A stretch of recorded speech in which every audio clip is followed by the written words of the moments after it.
falon a penész, a konyhában füst. A kincs nálunk sosem volt arany vagy az üst, csak a cigi hamujam meg az olcsó bor. A gyerekkorom egy sötét mély gödör. Emlékszem a fényekre, kint állt a szirén. Apám hangja török, anyám arca fehér, a tányérom üres, csak a víz meg a kenyér. Azt hittem a sorsom ennél többet ér.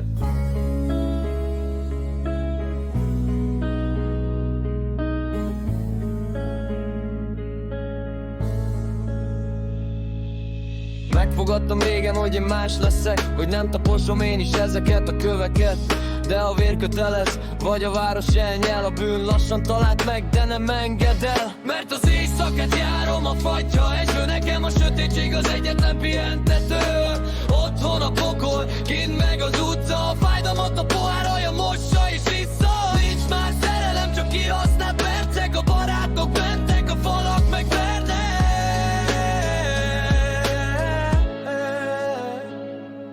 A haverok futnak, a zsebükben papír, nekem meg csak az apró, ami alig bír. Összekaparom a kosztra, de a torkom éget. Inkább veszek egy üveggel, hogy ne lássam a véget. Akihez bújtam, csak evett és hagyott. A szívem helyén ma már csak jég, csak fagyott. Munka után nem vár senki, nem vár a meleg, csak a neonfények alatt a magányos terek. Mire fel kell a nap, én már hazaérek. Beállva részegen a szobámba lépek.